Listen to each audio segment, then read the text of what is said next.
Hello, Endo Warrior Goddesses. Thank you so much for joining me for another video. I am always so excited to see you, but very grateful that you are here today. If you haven't read by the title of today's video, I'm just going to kind of check in with you, give you some wedding updates, how wedding planning has been going with endometriosis, and maybe a few little tips for planning a wedding with endometriosis around there. But I just wanted to give you some fun updates of where Cody and I are planning our wedding, because it's just such a fun time, and you know, it can be stressful, but it can be something that's really fun if you enjoy that kind of thing, and I certainly do. So just kind of taking it slow and being mindful of this whole process, and just enjoying it while it's here and while it lasts. You're not engaged forever, so one of the best pieces of advice people have given me throughout our engagement is just to enjoy it while it lasts. You know, spend that time being together and intimate and present with one another and really getting to know one another, which is something that we've definitely been doing recently. If you're new to my channel, thank you so much for being here. My name is Bailey M. Bain. It's nice to virtually meet you. I am a spiritual entrepreneur, a yoga and meditation instructor, and an endo warrior goddess. I was diagnosed with endometriosis officially this April in 2021. And since then, I've been just kind of sharing my journey and documenting my symptoms, my treatment, my surgery, and all that good stuff in hopes to inspire other endo warrior goddesses to care and advocate for themselves. So don't forget to subscribe to my channel if you are into that kind of thing, or if you're looking for more self-care resources, check out the Endo Warrior Goddess community in the description below. Cody and I got engaged in February 10th to be exact, and it's been, you know, we kind of had ideas before we got engaged of what we wanted to do for a wedding, and so we knew we wanted to do like a outdoor backyard kind of reception.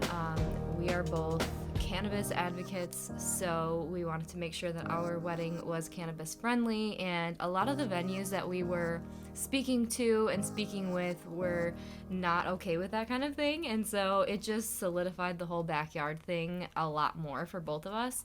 And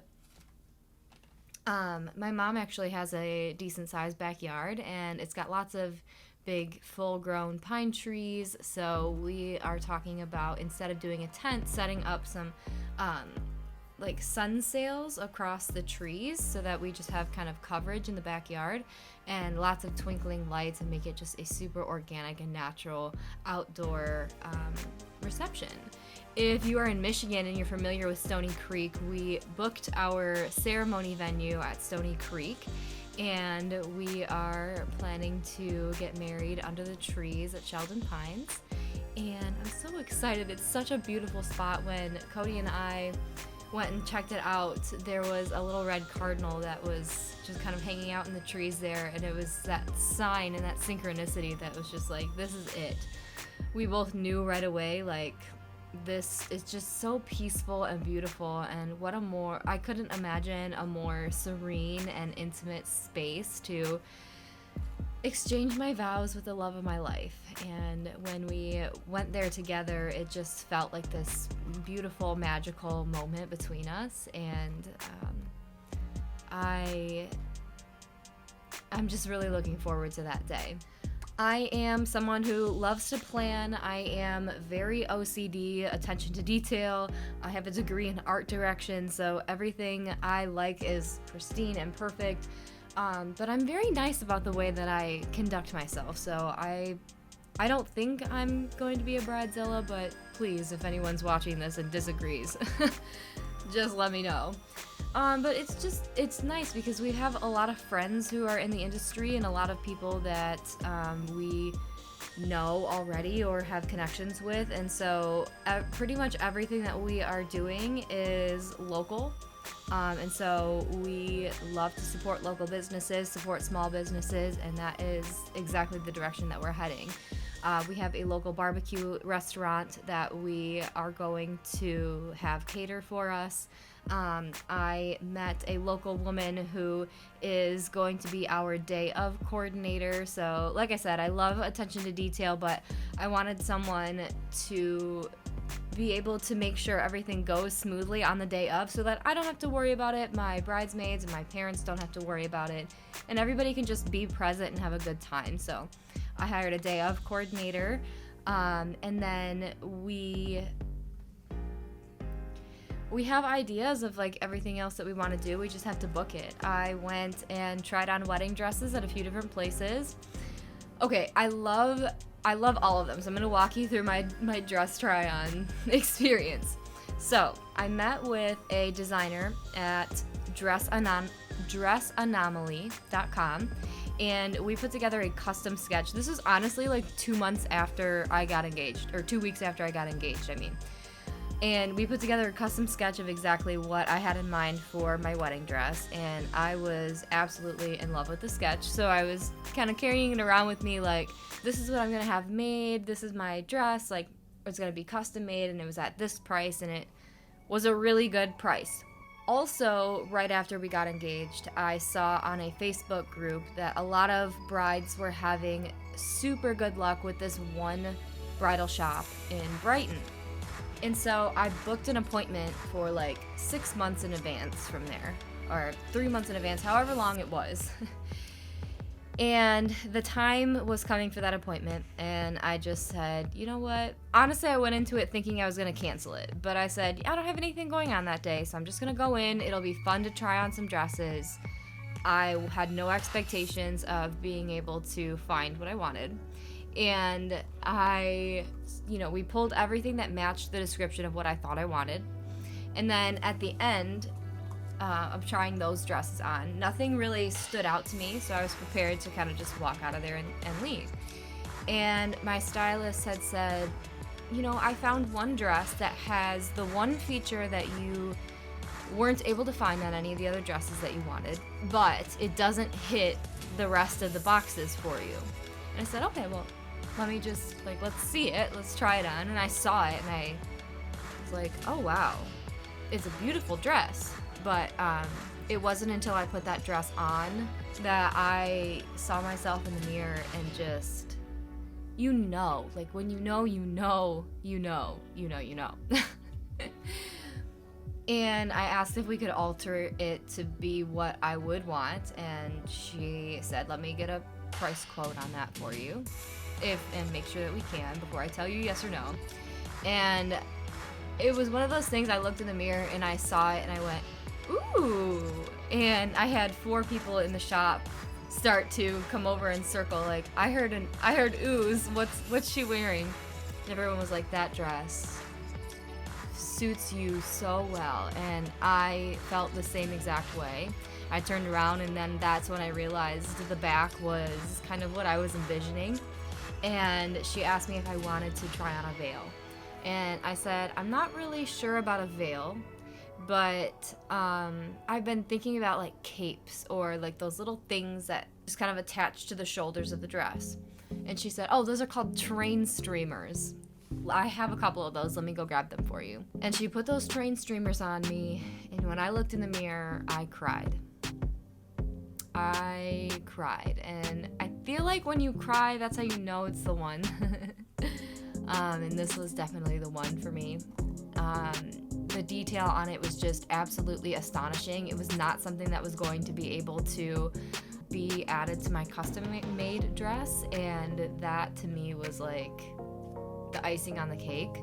But then the decorations that put the cake just over the top was when she told me the price. It was $600 cheaper than the custom dress that I had made. So I found my dress.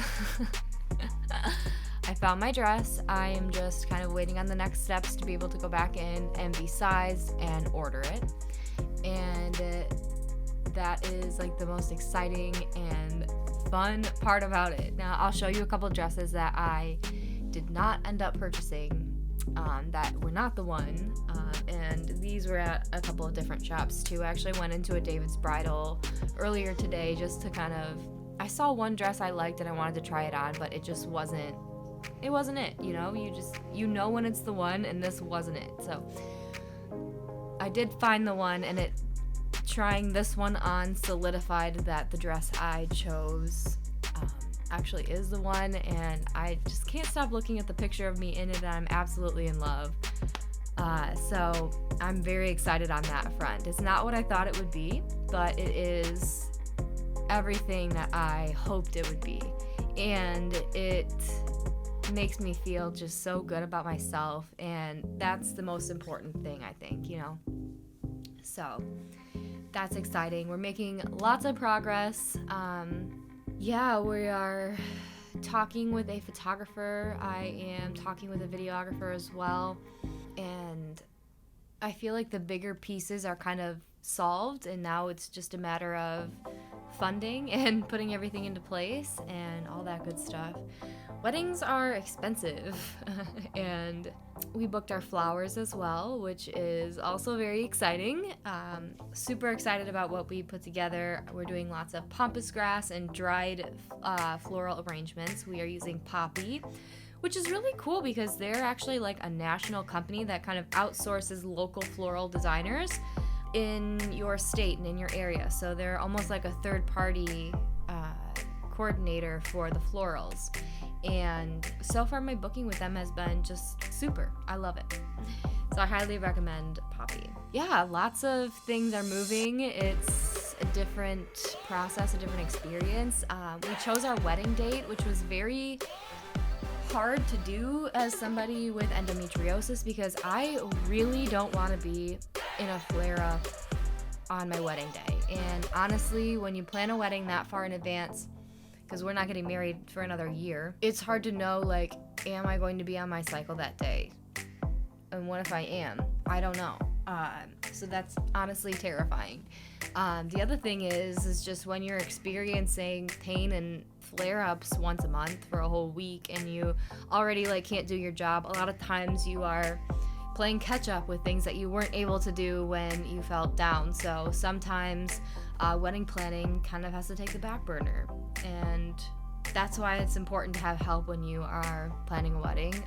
Having your family, a coordinator, a wedding planner, whoever assist you in that process is, I always think the more the merrier. And if you can delegate tasks in a way that is just super nice and respectful of others, then I find that oftentimes, as long as people have the time to do it, they're more than willing to help.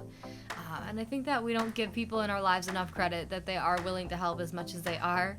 I think especially planning a wedding, it's something that's so big, it's important to remember that you're not alone and that you do have people on your team. So find that team, build that team, and make it work for you.